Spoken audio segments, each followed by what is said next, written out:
didn't want us all to be sad. So Dad's wish for us was to celebrate his life. So we're going to do just that.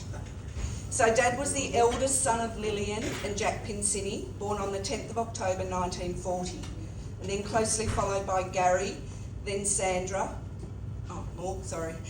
Closely followed by Gary, then Sandra and Alan. Dad tragically lost his dad when he was 27 from a perforated bowel, and has now also lost Alan, Sandra, and his best brother and best mate Gary.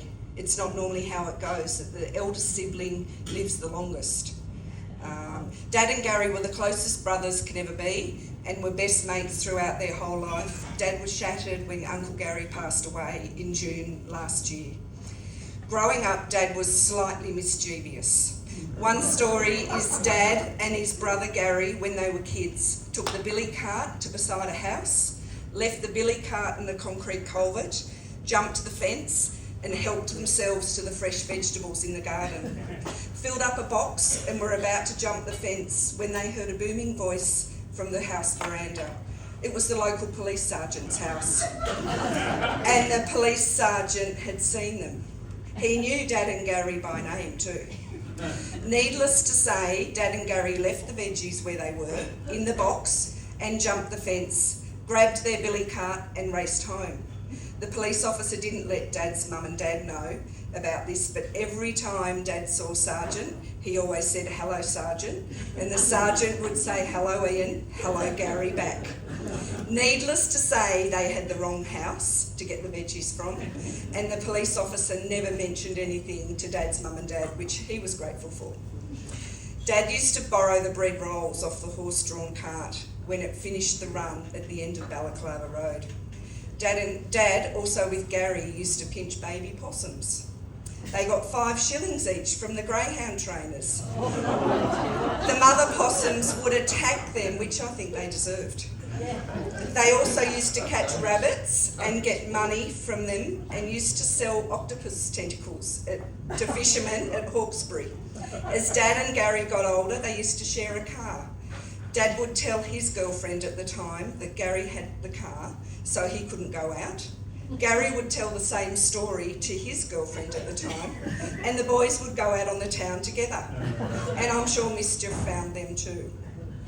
Dad's dad raced greyhounds, and both Gary and Dad helped with that. One time Dad was with his mum and Dad, Uncle Gary, Uncle Alan, heading to Mossvale races to race their greyhound called Air Baby. They stopped at Mossvale pub and told the whole pub that their dog was running really well and should win. Nana Pin and Thelma, who was the wife of the partner in shares with the greyhounds, went and bought a beautiful sponge cake to eat at the races. When they got to the races, the cake was gone and the dog had eaten it. They decided not to tell their dad what happened, as Pop would have scratched the dog and everyone would have been very disappointed and someone would have got into trouble. The main dilemma was that Pop had $300 to bet on that dog, as it was a certain winner. That was a huge amount of money in those days, and Dad and Gary were in charge of putting the bet down. So they let the dog run. Immense relief was felt when they so they let the dog run with with the sponge cake with cream and jam in its belly. The dog won by 3 inches. Immense relief was felt, and then the cake story could be told. It was drinks all round back at the Mossvale pub, and Daddy's not completely sure how they all got home that night. Over the time the greyhounds were racing, photo finish was introduced. The first race it was used on was one that Dad had a greyhound racing. It would have been called a dead heat if the photo finish hadn't have been introduced, but the photo finish showed that it lost by a nose. So needless to say, the photo finish timing was not appreciated. And as it shows, that race was held on the 10th of the 10th in 1953, which was Dad's birthday. Dad left school at 15 and followed his father into the rag trade at Caesar's Fabrics. Then he worked for Standex at Chippendale, where he worked for 10 years as a sales manager. It was a tough place to work, and he used to hate having to cut the salesman's allowances for expenses. Dad and Gary also worked a side job as an SP bookie. With the SP bookie job, the local police were paid on the side to pretend it didn't exist. These guys were advised with a tip-off and when a raid was coming, and these happened about every 6 weeks. So Dad and Gary would get others to be in the office to get arrested. They made up false names, addresses to give the police. They were taken to the station and gave the incorrect name and address, and all was good once again. And the guy who got the trip to the police station, he got free beer for the week. When Dad was working in the rag trade, he got asked to go and buy a lotto ticket for the ladies that worked there. As it turns out, they ended up winning the lotto jackpot. Three of the ladies, there was 4 of them, and 3 of the ladies thought it would be a good idea to give him $1,500 cash. Back then, that was a lot of money. In those days, it would have set Dad up for life. But the 4th lady said, no, you can't give them cash, you have to give him something. So as it turned out, he was given a second-hand set of golf clubs. And Dad didn't even play golf. He's never forgotten that. He sure didn't. Nanapin, Dad's mum, had a fish and chip shop. Dad would go to the Sydney fish markets before his job, and Peter Doyle was an amazing support because Nana had run the fish shop for herself after Jack had passed, and helped get the seafood they required. Friday night was the fish shop's busiest night, with customers having to take a ticket for the order to be kept in line to then be able to place the order. There was a line around the corner waiting for their meals. Dad had terrible teeth growing up. He had a dentist appointment every Wednesday at 3:30 p.m. and went through every dentist within the surrounding areas. The last straw was when he was 16, a game of footy where he had 2.5 of his front teeth knocked out. So the rest of Dad's teeth were removed and false teeth put in place. Dad was not able to remove them for 2 weeks, and he's never forgotten how awful the taste and smell was of dry blood. One time Dad was on a date with Miss Northern Beaches at Harbord Beach, and he lost his teeth in the surf. Imagine trying to talk to a girl who you were on a date with no teeth. They headed home and Dad went straight to bed, and Gary covered for him so they couldn't let Nana or Pop know that Dad had lost his teeth, because you can imagine what that would have cost them. So Gary covered for Dad. They went to bed. First thing in the morning, they went back to the beach, and amazingly, one of Dad's mates found them on the shoreline. Dad said he was so excited to see them, and he didn't let his mum know what had happened, as he may have got in trouble. Surprisingly, though, he did get another date with Miss Northern Beaches, but it didn't go any further than that. Some years later, Dad was having a beer with Bob Portis, and Deirdre's here today. Bob asked Dad to come on board with his new business that Bob and his mum had just bought, called Fardooley Fine Foods. The plan was that Bob's mum would work and cook, Bob knew machinery, and Dad was in charge of sales. Dad and Bob were in 50% each, but Dad had no money to put in. Luckily, Bob said that's okay, and a deal was done. The business was founded all on a handshake and a beer. The business started in a butcher shop in Burwood. Then a name change was made to Colo Vale. So Bob's mum had a property in the Southern Highlands, town called Colo Vale, and they rented a small corner premises where the potatoes were cooked in the laundry. There wasn't enough fridge space and trucks could not get into the yard, so Bob and Dad approached their bank manager, Tony Grace, and explained that they needed bigger premises. So Tony picked up Bob and Dad at 10 a.m. one Saturday morning and showed them a factory that was used to make leather overcoats for the army.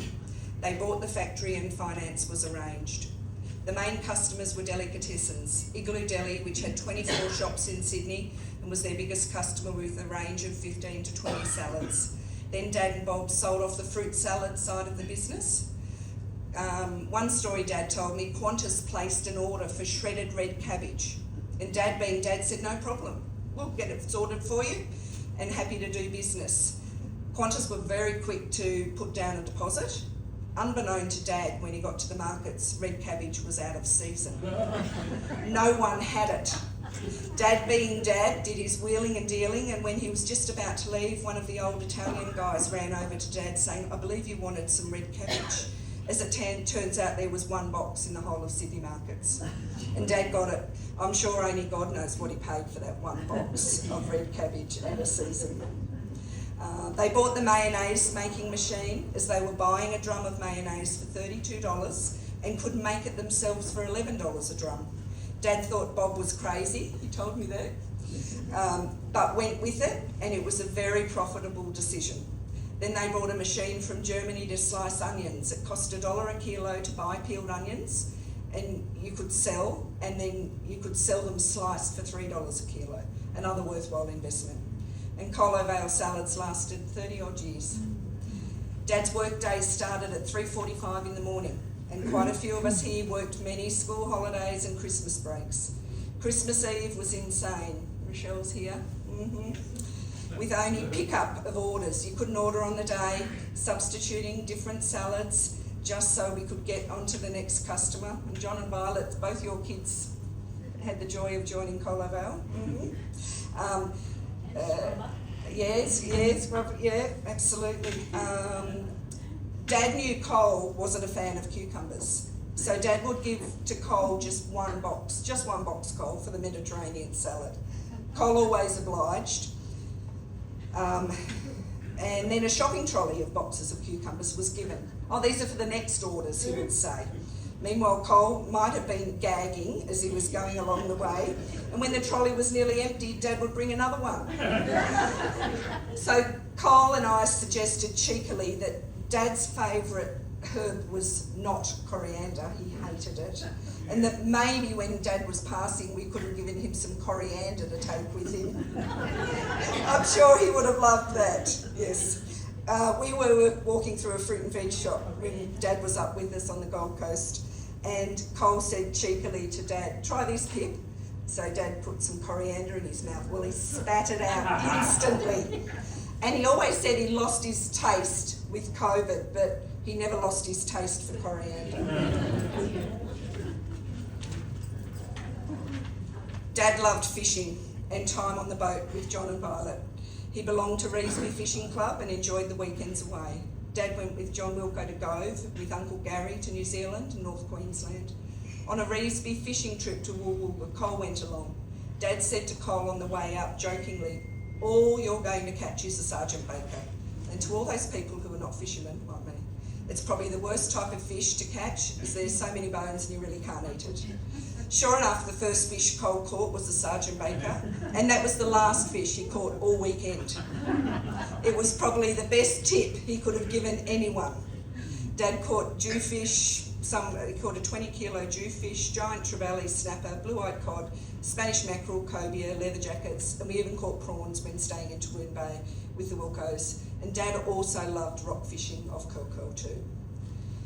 Dad had the most amazing mates, as can be seen with the small portion of you guys that are all here today.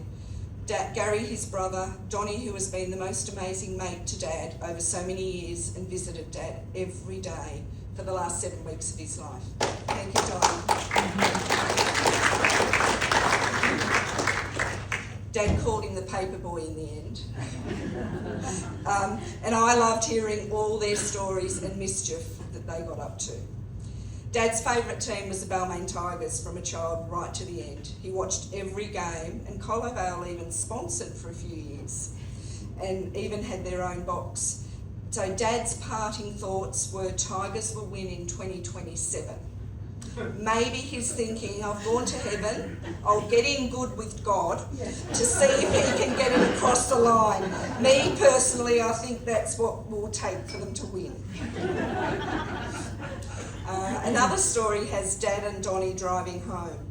Dad was behind the wheel in his FJ Holden and at the bottom of Balaclava Road, Eastwood, which is the street where Dad's family home was. He hit an oil slick, lost control, rolled, and the car ended up in the creek upside down. Dad was knocked out and Donnie had severely broken leg. Poor Donnie's leg came up over his shoulder. So a neighbour had heard The crash knew it was Dad's car, so they ran to Dad's dad, Jack. Jack raced to the car, asked Donnie if he was okay, and realised Dad was knocked out. To get Dad and Donnie out of the car, Jack ripped the door off the car with his sheer strength. Both went to hospital, and Dad only had one night in hospital. Poor Donnie had 14 weeks. But needless to say, mates are mates. And every night, Dad and the boys would visit Donnie and bring him some bottles of beer. Donnie had teed up with the nurse to keep it cool in the morgue for him. That's what mates are for. And Uncle Gary was supposed to be in that car, and they lost Gary at King's Cross, so they just left him there. And a pole actually went through the middle seat where Gary would have been sitting. So, yeah. Needless to say, there was mischief with Dad growing up with Gary, Donnie and his other mates, Ron, Gug, Barry, Graham.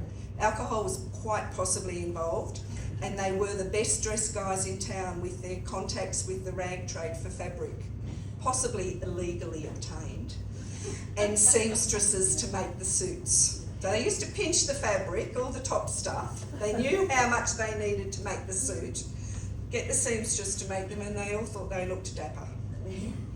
So Dad first met Mum when he was pretending to be a reporter with another mate for the Sydney Morning Herald. They dressed up and asked what Christmas meant to all the good-looking young ladies who were out on the town at the Menzies Hotel in the Marble Bar. They interviewed over 50 ladies that night, got their names, addresses and phone number, but didn't write down what their answers were to the questions, but they just rated them.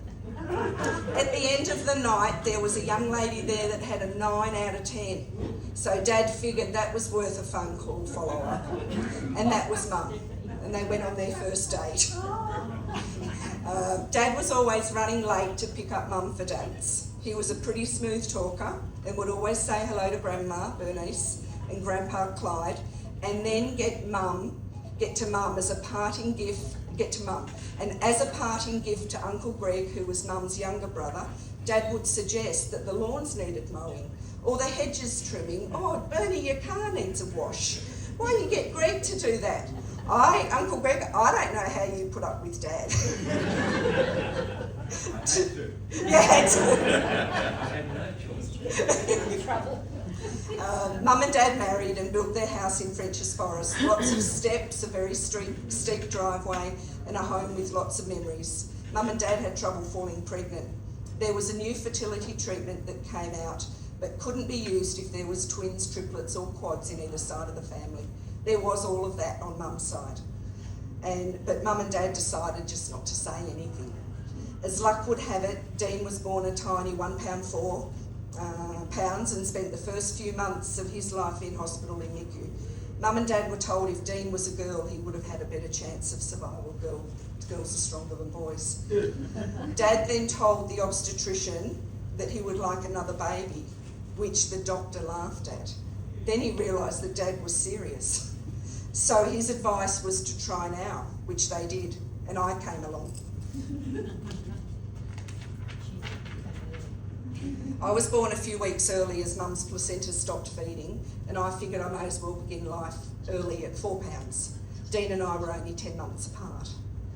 We had a great time growing up, a holiday house at Walker's Beach on the Hawkesbury River where we spent so much time with Mum and Dad's friends water skiing. One of Dad's great mates, Nico, shared our cabin with us, and us kids all grew up together. Dad would commute to work from there, so we had extra long holidays there, so many fun times, water skiing, swimming, and lots of drinking was had by the adults over so many years. Dean and I had lots of fun growing up, including family holidays to Hawaii, New Zealand, and also lots of places in Australia, including Ayers Rock, Great Barrier Reef, Taree, just to name a few, and also Hawk's Nest. Dad played sport as a child and teenager, but he was always never as good as his brother Gary. Played rugby league, 10-pin bowling, and Dad as an adult was barred from joining Belrose Tennis Club because he did not have a suitable ability. He mentioned this to me before he's passed, so it was obviously still very raw. Dad enjoyed water skiing and rated himself as average ability. Mum was better and used to water ski in her 90 without it getting wet. But Dad said Tony Nico was an amazing water skier. So Nico's girls have found the original speedboat that we all had as a family together, and they've actually had it restored. They purchased it from the people that had it, and it had been dilapidated. They've had it restored to its original condition, and Dynamite it was called. It's just been finished and looks amazing. So Dad had great delight seeing the photos and videos recently. We tried to get Nico and Dad together to see Dynamite, but we just couldn't make it work. Nico lives up on the Gold Coast. Mum was diagnosed with breast cancer when she was just 36 and passed away when she was 40. This was far too early, and she was terribly missed. Both Dean and I were 14 years old, and today is the actual day of Mum's passing, 37 years ago. Isn't that special? And then next week on the 14th of November was Dean's birthday. Dad, Dean and I banded together and had amazing support from our relatives and friends. We have never forgotten all of the support we were given. So I met Cole, and one of our first dates was Cole meeting Dad. Dad went to bed early because he went to work early, so Dad met Cole when Dad was in his pyjamas, about to go to bed. Dad telling me the next afternoon that I would marry Cole. Well, we did just that. Bought our first house in the same street as Mum and Dad's, and we could hear Dad driving to work at 3:45 a.m. We could hear it was him as his cough was heard before the hum of the Commodore. Dad always accommodated and fed whoever turned up at our place. It was never a problem, and whoever turned up and hadn't eaten would sit to join us at the dinner table. Even if it meant taking some food off everyone's plate for the extra visitor, no one ever went hungry. Dad's cooking was certainly not up to speed with Mum's, who was a cooking demonstrator with the Sydney County Council, but we got through, and Louise is here, who worked with Mum. Once a week was taco and card night with Uncle Greg and Auntie Joyce. We were very grateful for their continued love. Let me just have a drink.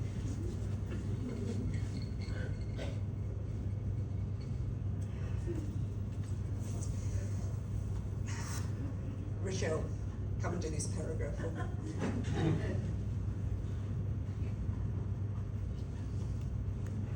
What part is it? You won't like it either. Dean's passing was incredibly tough for us all.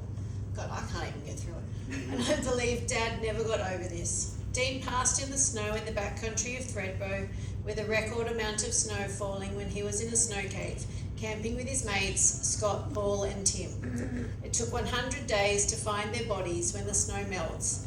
Dean was a great son to Dad, a great brother-in-law to Cole, the best brother to me, and the last male to carry the Pinsini name. Dean never met our kids, but I reckon he has a part of himself in both Jack and Annika. Jack knew how to snowboard on his second ever day, doing double black diamond runs. Uncle Dean was surely on his shoulder. And Annika is over in the US at college for basketball. I'm sure Dean would have been very proud. Absolutely. Thank you.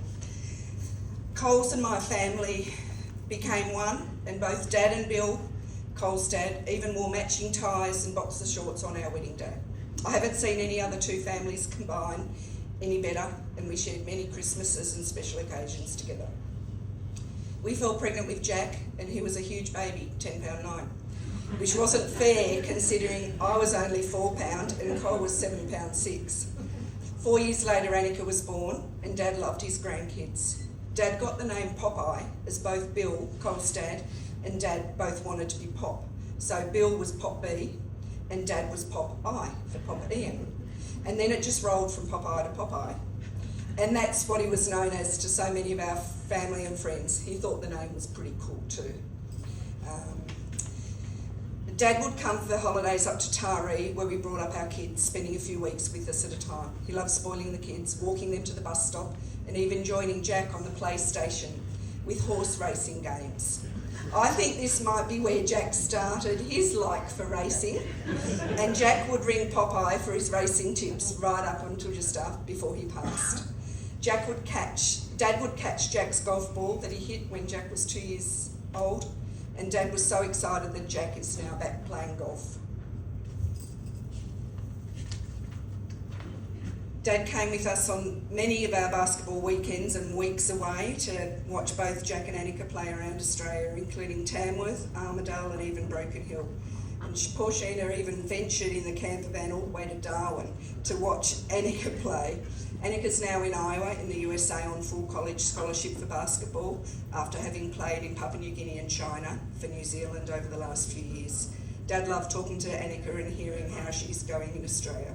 It's tough for her, but she knows Popeye's passing away and not being able to be here with us. But she knows Popeye can now watch her games live from above. Dad won shares in a racehorse and loved the time with this. There were 10 winners selected from a tab competition and Future Impact was purchased. Dad and Sheena had some great trips with the horse. It won 3 races and a few places. Needless to say, the Tabbers didn't run that competition again, as 2 years with a racehorse is a very expensive venture. I was diagnosed with a rare gynae cancer when I was 39. This was a tough time for all of us, and I'm now proudly the longest surviving person with this type of cancer in the world, and have now developed a treatment plan for when another person is diagnosed, as one did not exist for me. Dad spent a lot of time with us up in Taree whilst I had chemo. Thank you, Andrew, for being Dad's private taxi service. Many, many trips. We're all grateful for Dad's help and stability that he provided, especially as Jack and Annika were only 12 and 8. Dad had some medical challenges of his own, with eye issues, detached retinas, that ended his independence of driving. Then bladder cancer, which involved removal of his bladder. And luckily the cancer was all encased in his bladder, so no chemo or radiation was needed. A new bladder made out of part of his bowel was constructed, which eliminated the need for an external bag. Appendix and gallbladder also caused trouble and needed removal too. And we will never forget Dad's skin tears, which he inherited from his mum, from bumping with the smallest touch into something and his skin being just so thin that it caused him a lot of medical appointments to get dressings changed every 2 days for months. Over the years, Dad's lungs became worse, and it may have had just something to do with his 70 years of smoking. And he's still told the doctors, and I loved everyone. I'm like, Dad, really? And in May this year, Dad came to the Gold Coast to stay while Sheena and Meryl went on a trip to Japan. And he wasn't well after 1 week. So I took him to the hospital and it was found 2 of the valves in his heart were not good, to say the least. This explained his struggle to walk short distances. Surgery wasn't possible due to his arteries and lungs not well enough. Dad loved the story of one of his doctors telling him he had TMB, which stood for too many birthdays. And he told this to all the doctors and nurses he saw. He did, he loved it. He told everyone. Dad decided with doctor's support and myself not to tell Sheena and Meryl when they were in Japan, as it would have only ruined their holiday. I did tell a few white lies over the time, but I did apologise for this and I was forgiven. As Sheena would ring and she would say, oh, is your dad there?